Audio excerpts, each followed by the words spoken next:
राधे राधे गुरुजी। मेरा आपसे 3 सवाल है। पहला सवाल ये है कि अगर शादी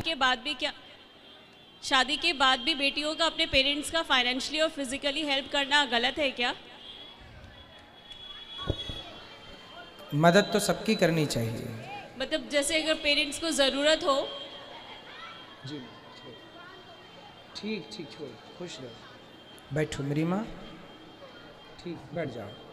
हाँ तो करना, मदद तो सबको सबकी करनी चाहिए, लेकिन जैसे आजकल के हस्बैंड लोग हैं वो मना करते हैं, कहते हैं कि अब तुम्हारी शादी हो गई है तो तुम अपने पेरेंट्स के लिए अब कुछ नहीं कर सकती हो, तो फिर उन्हें इस चीज़ को कैसे समझाया जाए? क्या मदद करती थी आप अपने पेरेंट्स की? क्या मदद करते हैं अभी? मतलब जैसे कि फाइनेंशियली भी अगर कभी ज़रूरत पड़े उनको, या फिर फिजिकली उनकी तबीयत खराब है, कुछ और उन्हें तो ज़रूरत आपके है। भाई हैं? भाई है, लेकिन भाई का आजकल तो आप जान ही रहे हैं, सब शादी होने के बाद थोड़ा एटीट्यूड चेंज हो जाता है, तो बेटियां अगर रिस्पॉन्सिबिलिटी लें वो ठीक तो है, आपकी रिस्पॉन्सिबिलिटी ठीक है, पर वो काम भाई का है। माता पिता को अपने बच्चों को, इसलिए हम कहते हैं पूरी ज़मीन जायदाद नहीं देना चाहिए, अपने लिए बचा के रखना चाहिए। आपके पति का आप पर इस बात के लिए गुस्सा होना भी इस बात के लिए कुछ समझने की कोशिश करना।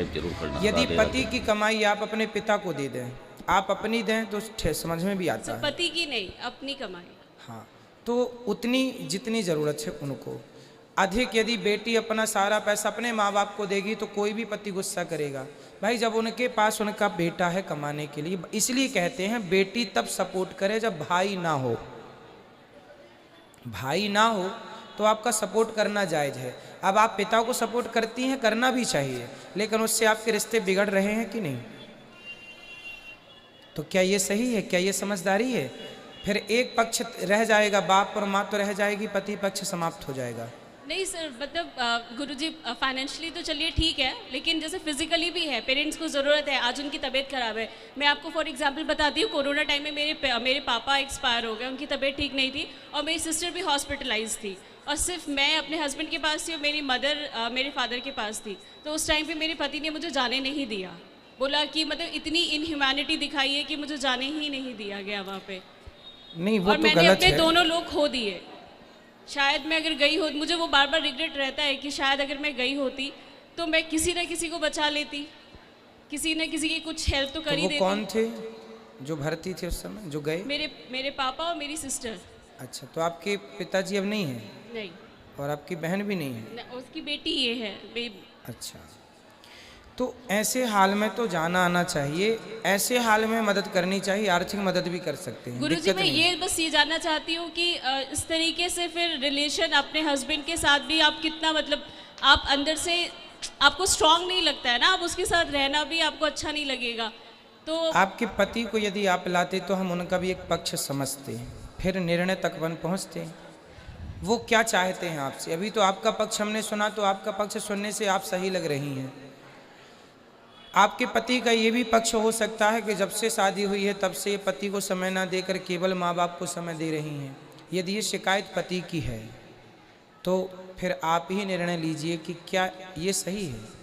भाई पति की शिकायत पत्नी से इस बात पर है कि तुम ज़्यादा समय अपने माँ बाप को देती हो, हमें कम समय देती हो, तो इसमें पति गलत नहीं है। पति अपनी पत्नी से समय ही तो मांग रहा है। परंतु यदि आपका पति, वैसे देखो दामाद को भी अपने सास ससुर को अपने माँ बाप की तरह रखना चाहिए, समझदारी तो ये कहती है, परंतु आपको समझदारी का ये परिचय देना है कि आपको अभी अपने पति के साथ रहना है और पति के साथ रिश्ते नहीं बिगाड़ने, जीवन उन्हीं के साथ गुजरना है। माँ बाप ने तो आपका कन्यादान कर दिया है, जिम्मेदारी होती है हर बेटी की, निभाना भी चाहिए, पर उस चक्कर में कहीं पति ना चला जाए, कल को आरोप लगा देगा कि जाओ फिर अपने माँ के पास रहो, बाप के पास रहो फिर। इसलिए बेटा दोनों को बैलेंस करके चलो। तराजू के दोनों पलड़े यदि बराबर होते हैं ना तो हिसाब होता है। यूं पलड़ा हुआ तो हिसाब किताब गड़बड़ है, यूं होना चाहिए, बैलेंस बनाओ। यदि आपकी गलती है उसे एक्सेप्ट कर लो, स्वीकार कर लो, गलती नहीं है तो पति को लेके आना, मैं ऐसे समझाऊंगा कि वो आपके माँ बाप को माँ बाप की तरह ही रखेगा, खुद के माँ बाप की तरह रखेगा, मैं समझा दूंगा। पर आपकी गलती है तो आप उसे एक्सेप्ट कर लो, उसे ख़त्म करो, क्योंकि उससे आपका नुकसान है। आपका तो भविष्य लंबा है, माँ बाप का तो चलो हो गया, गई बहुत थोड़ी रही। लेकिन आप देखो कि कहीं आप भी तो गलत नहीं हैं। ठीक है गुरुजी, दूसरा सवाल आप गलत हैं क्या इस मामले में? गुरुजी मैं कैसे बोल दूं? अभी आपने कहा कि आप जब तक दोनों पक्ष नहीं जानेंगे आप ही बताने वाले हैं, तो ये बोलना भी तो थोड़ा इम्पॉसिबल लग हाँ, रहा है। इसलिए उनको भी लाना, एक बार उनके मन की सुनेंगे कि वो आपको कितना प्यार करते हैं, आपके साथ वो आगे क्या व्यवहार करना चाहते हैं, ले आएंगे तो हम समझ लेंगे उनसे। ठीक है गुरुजी। कभी नेक्स्ट आप दोनों आना। दूसरा सवाल सर दूसरा गुरुजी, दूसरा सवाल ये है कि जैसे मेरे फादर और मेरी जो सिस्टर है कोरोना में एक्सपायर हुए, तो क्या कोरोना में एक्सपायर होना गलत होता है? नहीं, एक्सपायर तो कोई कभी भी हो सकता है। नहीं सर, जैसे ये कहा जाता है महामारी में या फिर ऐसा कुछ, मतलब उनके कर्म कुछ ऐसे तो नहीं ना थे? ना, नहीं, ऐसे कर्म से तो नहीं, जिसका जब समय है वो तभी जाता है। ऐसे अब कोई महामारी में चला गया तो गुरुजी लोग कहते हैं कि मतलब अच्छे कर्म नहीं किए थे तो। बहुत बड़े साधु संत भी कोरोना काल में गए हैं जी, फिर अच्छे लोग भी गए हैं। तो ये तो बीमारी है, मौत जवानी है तभी आएगी, वो तो बहाना है बीमारी का। क्या बिना कोरोना के लोग नहीं मरते? बिल्कुल। फिर इसलिए ये तो मूर्खों की बातें हैं, ऐसे मूर्खों के मुंह ना लगो। ठीक है गुरुजी। तीसरा गुरुजी, तीसरा सवाल ये है कि जैसे आप कहते हैं कि आजकल की बहुएं अपने हस्बैंड के सामने कंडीशन रखती हैं कि या तो अपनी माँ चुनो या तो अपनी पत्नी चुनो, तो अगर यही इसका रिवर्स हो, अगर सास बोले कि या तो पत्नी चुनो या तो माँ चुनो, तो फिर उसमें मतलब कैसे वो उसके उस सास के साथ क्या होगा? जैसे बहुओं के साथ तो ये आप कहते हैं कि अच्छे कर्म नहीं होंगे तो चुड़ैल बनेंगी या तो सास भी चुड़ैल ही बनेगी, उसमें क्या है? जो गलत करेगा, जी गलत तो कोई चाहे सास करे या बहू करे, हम करेंगे तो हम भी। बट गुरुजी वो तो इतनी बड़ी हैं, उन्हें तो समझना चाहिए। अगर वो भी यही सवाल करें, कंडीशन रखने अपने पुत्र के सामने, तो ये तो सही नहीं है ना? देखो गलत तो गलत ही है। किसी सास को ना किसी बहू को ऐसे सवाल। परिवार में जब रिश्ते हैं तो उन्हें निभाने की कोशिश करना चाहिए, ना कि तोड़ने की। या फिर रिश्ते बनाने के पहले ही समझ लो कि भाई हमें इससे रिश्ता नहीं बनाना। अब बना लिया है तो फिर निभाना ही ऑप्शन है, दूसरा कोई ऑप्शन नहीं। जी ये समझदारी सबकी है, सास की, बहू की, जेठानी की, पति की, पत्नी की, सबके लिए लागू होती है। जी गुरुजी, ठीक है, थैंक यू गुरुजी। समझदारी से रिश्ता निभाइए। गुरुजी मेरी मदर, इनको आशीर्वाद दे दीजिए। गुरुजी राधे राधे। जी गुरुजी पति जब से खत्म हुए बहुत टेंशन रहता है। क्या टेंशन है? उन्हीं का हमेशा दिमाग पे घूमता है। अब मत घुमाइए उनमें अपना दिमाग, वो चले गए हैं, उनका समय पूरा हो गया है। अब आप अपना बचा हुआ समय भगवान में लगाकर अपना ध्यान रखो और अपना जीवन गुजारो। आपका बेटा कैसा है, बहू कैसी है, सेवा कर रही है कि नहीं? गुरुजी बेटा तो अच्छा है लेकिन बहू नहीं सुनती है। नहीं, फिर आरोप बहू पे मत लगाइए। हर माँ यही कहती है बेटा अच्छा है बस बहू बुरी है। नहीं, कोई बहू रहती है थोड़ा कम रहती है, कोई ज्यादा रहती है। पूरे भारत में आज तक मुझे शायद कोई एक सास मिली हो जो ये बोले कि मेरी बहू बहुत अच्छी है। लेकिन गुरुजी उसके आज तक किसी सास ने नहीं कहा कि मेरी बहू अच्छी है और किसी बहू ने नहीं कहा कि मेरी सास अच्छी है। कहने वाली होंगी तो करोड़ों में कोई एक दो। मुझे आज तक ये नहीं समझ में आया कि हर सास को बहू क्यों बुरी लगती है और हर बहू को सास क्यों बुरी लगती है, हर जेठानी को देवरानी क्यों बुरी लगती है और हर देवरानी को जेठानी क्यों बुरी लगती है। सब कैसे बुरे हो सकते हैं, एक बात बताइए। इसका मतलब बुराई किसी में ना होकर हम में होती है।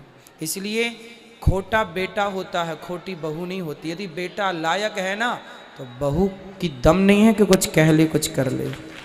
खुद का सिक्का खोटा होता है ना, तब बहू पे आरोप तो कोई भी लगा दे, मेरी बहू ने भड़का दिया। छोटा सा दूध पीता है कि भड़का दिया। तो इसीलिए गुरुजी वो तो हमारे हस्बैंड आर्मी में थे, सूबेदार मेजर थे, रिटायर हो गया। उसका हमें टेंशन नहीं है कि बहू सेवा करेगी कि नहीं करेगी। जिंदगी के लिए देके हमें बहुत गए हैं। फिर आप भगवान में हम तो चाहते हैं भगवान से ये प्रार्थना करना कि आपको किसी के सहारे की जरूरत ही ना पड़े। बस गुरुजी यही सोचते हैं, लेकिन तभी भी पति है, कभी झगड़ा हम लोग में हुआ आप नहीं। नित्य कथा सुना करो और भगवान की कथा सुनने से आपका जितना भी टेंशन है वो समाप्त होगा और बिल्कुल स्वस्थ जिंदगी गुजारो। ये समझो कि आपके पति भगवान हैं, आज की कथा आपने सुनी? हाँ, सुनी। आज ही हमने बताया, कल भी ये बात बताई थी कि पति यदि परमेश्वर हो जाए तो सबके पति वही हैं, उनसे नाता जोड़ लो, वही अपने हैं मीरा की तरह, और सबसे धीरे धीरे मन हटा लो, ना बेटा ना बहू ना पोता ना पोती ना बेटी, धीरे धीरे। और भगवान करे आपको किसी के सहारे की जरूरत ना पड़े, गिलास पानी भी ना लेना पड़े किसी से, ये प्रार्थना करो भगवान से। पॉजिटिव सोचो, पॉजिटिव रहो। आरोप किस पे लगाएंगे, ये बुरा है ये बुरा, कोई बुरा नहीं होता मेरी माँ। मन बुरा है तो सब बुरे हो, मन अच्छा है तो कहते ना मन चंगा तो कठौती में। यदि हम अच्छे हैं ना मेरी माँ, सब अच्छा है, और हम ही अशांत हैं, हम ही यहाँ से परेशान हैं, टेंशन बहुत है। तो बेटा श्रवण कुमार भी हो तो अच्छा नहीं लगता, क्योंकि यहाँ खोपड़ी नहीं में गुरुजी, उसके लिए हमें टेंशन नहीं होता है, हमें यही अपने पति के लिए टेंशन रहता बस है। कथा सुनो पति का तो चिंता ना करो, टेंशन खत्म हो जाएगी। खुश रहिए गुरुजी आशीर्वाद दे दीजिए। और खुश रहा करो। जो हो गया उसे आप ला नहीं सकते, इसलिए जो गई जिंदगी, जो समय गया चला, जो बचा है वो प्रसन्नता से गुजार लो, भगवत चिंतन में गुजार लो। किस किस के लिए रोएंगे ये बताओ? गुरुजी राधे राधे। अब खुश रहेंगी आप, खुश रहे। प्रसन्न रहियो, कथा सुनिएगा, है ना, खुश रहिए।